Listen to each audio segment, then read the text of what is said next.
कटहल की सब्जी। सामान आराम से उतारना भाई, कहीं टूटना नहीं चाहिए। चिंता मत करो भैया, हम आपके फ्लैट में सामान को आराम से शिफ्ट कर देंगे।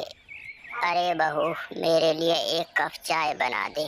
तेरे हाथों की चाय की तो बात ही अलग है। नमस्ते अंकल जी।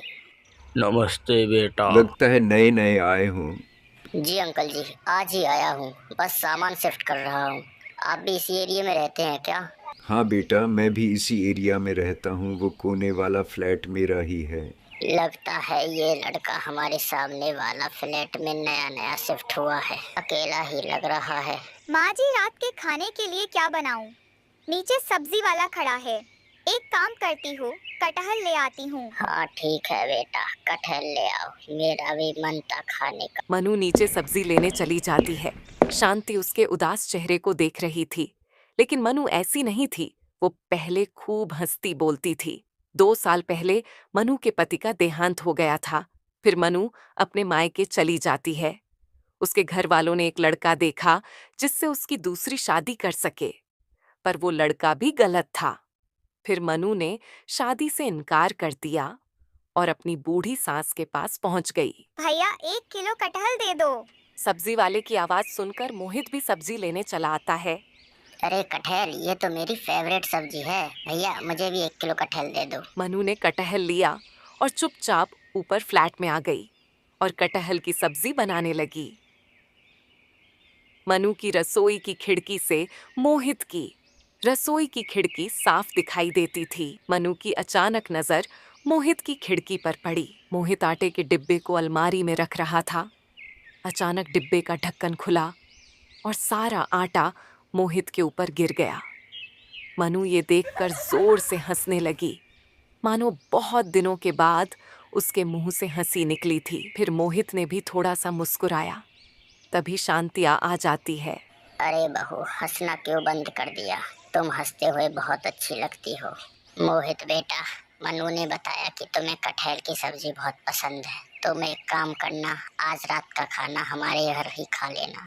धन्यवाद आंटी जी, कटहल की सब्जी मुझे बहुत पसंद है। सामान लगाते लगाते मैं बहुत ज्यादा थक भी गया हूँ। जैसे ही वो खाना खाने बैठे, अरे मनु, अचार ले आओ। मनु अचानक अचार लेने चली गई।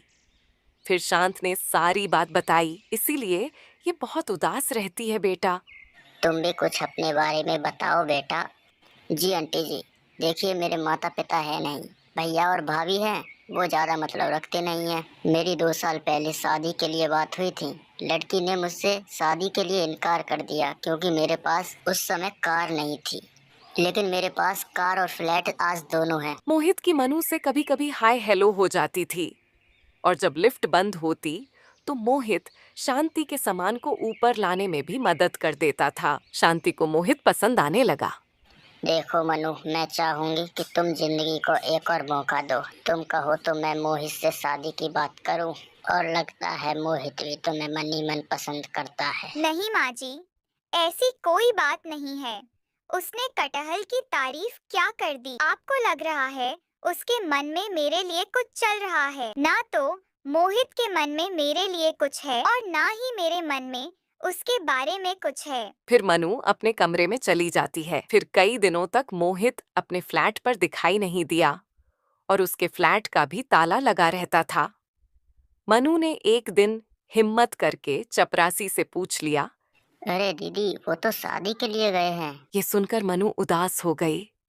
लगता था उसके मन में मोहित के लिए जगह बनने लगी। फिर अगले ही दिन सुबह को मोहित के फ्लैट से आवाज आ रही थी। मनु उसके फ्लैट के बाहर पहुंची और दरवाजा खटखटाया।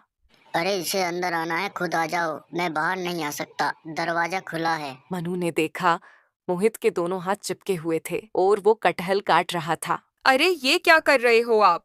अजी क्या बताऊं, मैं दोस्त की शादी में गया था तो वहाँ उसने पेड़ के ताजे कटहल दे दिए। इनको मैं काट रहा था तो मेरे दोनों हाथ चिपक गए। अरे आप खड़ी देख रही हैं, मेरी मदद करो। फिर मनु ने मोहित के हाथ छुड़ाने में मदद की। उसके बाद मनु ने कटहल की सब्जी बनाई। अरे ऐसी सब्जी अगर रोज खाने को मिल जाए तो जिंदगी बदल जाए। अगर आप बुरा ना माने तो मुझसे शादी करेंगी? मोहित की बात सुनकर मनु शर्मा गई और आंखों में खुशी के आंसू थे। फिर उन दोनों की शादी करवा देती है।